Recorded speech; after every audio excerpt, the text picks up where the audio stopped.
Les Kosovars retournent aux urnes ce dimanche pour des élections législatives anticipées consécutives à la démission cet été du Premier ministre Ramush Haradinaj, emporté par des soupçons de crimes de guerre.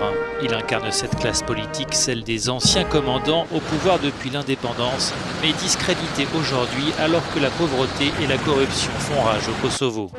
Le candidat du parti au pouvoir promet de tourner la page du passé. Ensemble, nous allons construire un Kosovo sans corruption, sans népotisme, avec une égalité des chances pour l'emploi, avec une économie forte et une jeunesse merveilleuse.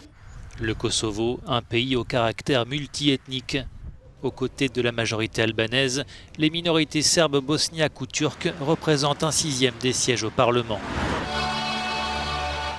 Ce scrutin pourrait porter au pouvoir des partis d'opposition, la gauche nationaliste et la LDK, le parti de centre-droit dirigé par Vjosa Osmani.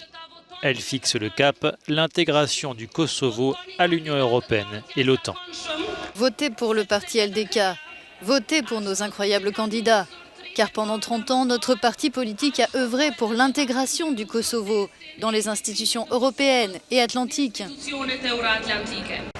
L'adhésion à l'Union européenne, un rêve encore lointain alors que 5 États membres de l'UE, dont l'Espagne et la Grèce, refusent toujours de reconnaître la souveraineté de l'ex-province serbe, plus de 10 ans après sa déclaration unilatérale d'indépendance.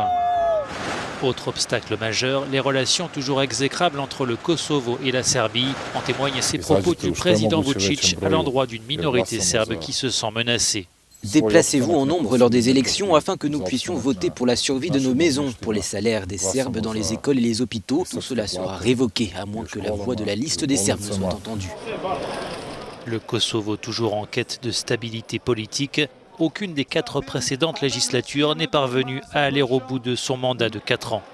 Dans un paysage politique morcelé, aucun parti ne devrait remporter ce dimanche la majorité absolue des 120 sièges.